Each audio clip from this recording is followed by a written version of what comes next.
The 2025 MTDS proposes a borrowing mix of 25% and 75% domestic in gross terms to meet the funding cap at a minimum cost and prudent degree of risk.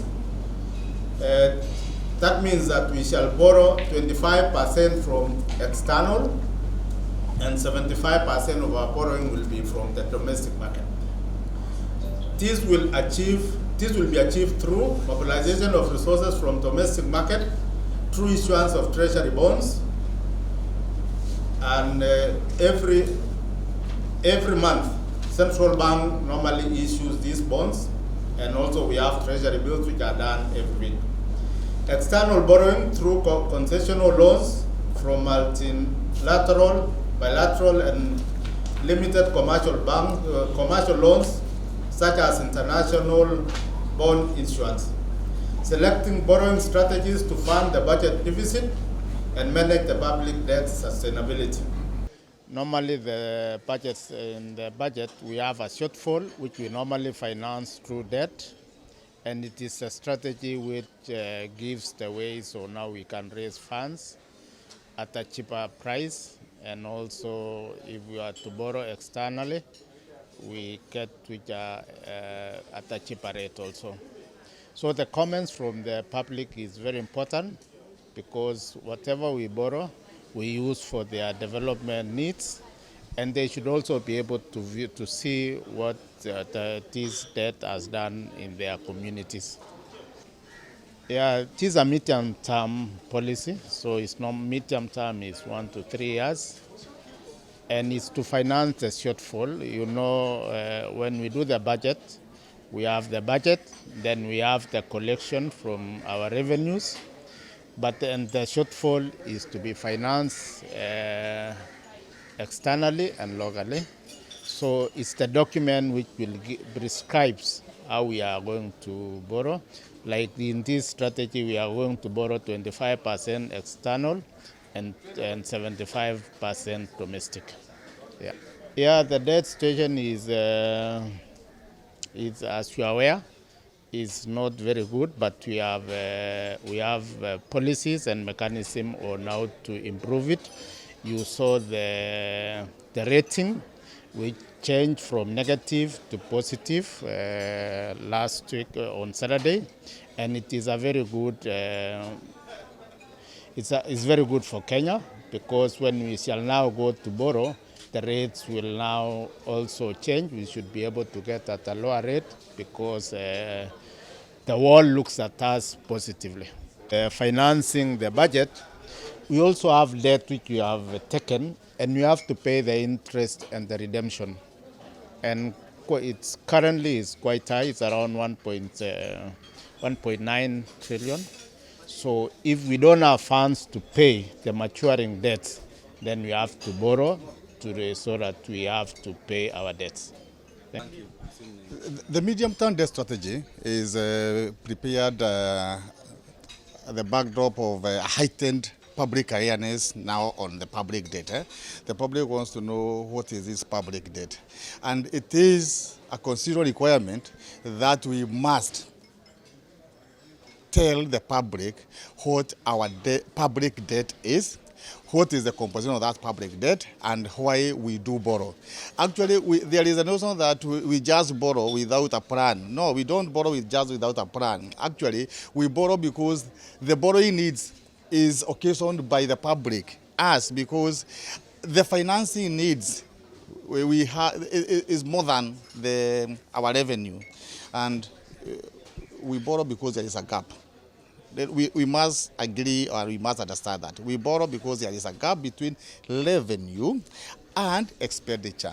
And why do we have a gap? Because our wants as a country, our development needs, social needs, mabarabara, hospitality, kila kitu, they are more than what we are getting as revenue. And our revenue mainly comes from taxation, and we cannot tax the public so much. So that is why we get the gap, and to finance that financing gap, that deficit, we must borrow. However, as a government and the national treasury, what we are keen on is borrowing at the lowest risk and with the lowest risk and the lowest cost, so that we do not burden the future generations and we also don't be able to put our country into unnecessary debt. Otherwise, kwa hivyo ni zoezi zuri, lakini pia kabla hujaingia katika masala haya tuangalie chanzo hasa ya madeni haya, na hayo ndio mambo muhimu, kwa sababu huwezi kumshauri mwananchi pekee yake katika masala ya kuangalia deni litakuwa namna gani. Hii nchi yetu ya Kenya ilipoanzishwa miaka 60 walikuwa na mpango mzuri wa sera. Nakumbuka kuna session paper number 1 number 10 ambapo paper hiyo imetumika na nchi kama Malaysia na Singapore. Leo Malaysia na Singapore hana mambo ya kupuzi kama haya, kuita watu public participation, kuanza kueleza utalipa mtada namna gani. Wako mbele. Iliondolewa ile Republic of Kenya ikakuwa Republic of Malaysia na Singapore. Leo nchi hizi zimetumia dokumenti zetu sisi, imetumia mabongo yetu sisi kuboresha uchumi wao. Leo ile mali au pesa ambazo zilizopora za nchi hii ambazo ziko nje na nyingine ziko hapa ndani, lao zachukua pesa zile zaingizwa katika hazina. Wa Kenya hana kulipa kodi for the next 10 years. Hilo lazima tutambue, kwa sababu pesa nyingi zimeibiwa katika serikali ya Kenya na wote kutoka na ufisadi. Sasa tuingizwe katika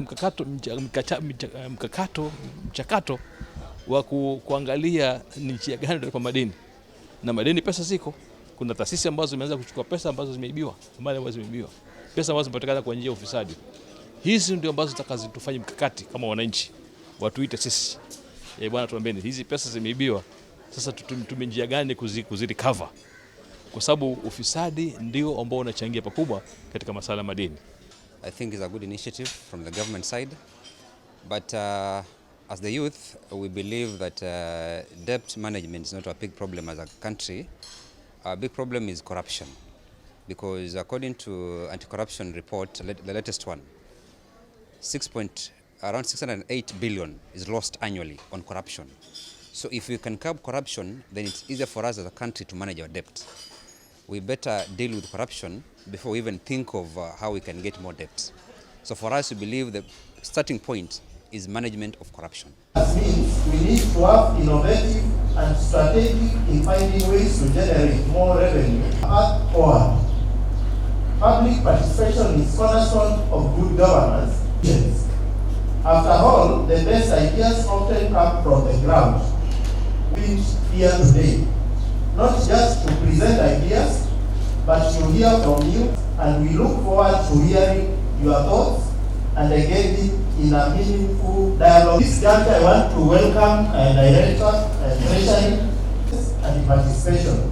Let's work together to make the 2025.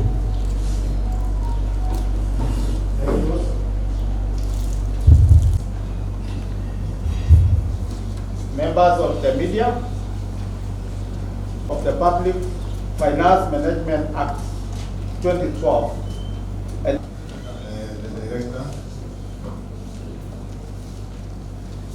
Spain, as you are taking the country's board to the county commissioner.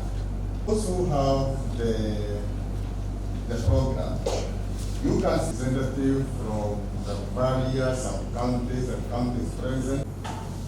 Then after tea break, we tie up our groups. We'll have 10 groups. We'll have few copies, because for those who have not interacted with it, I know when this happened.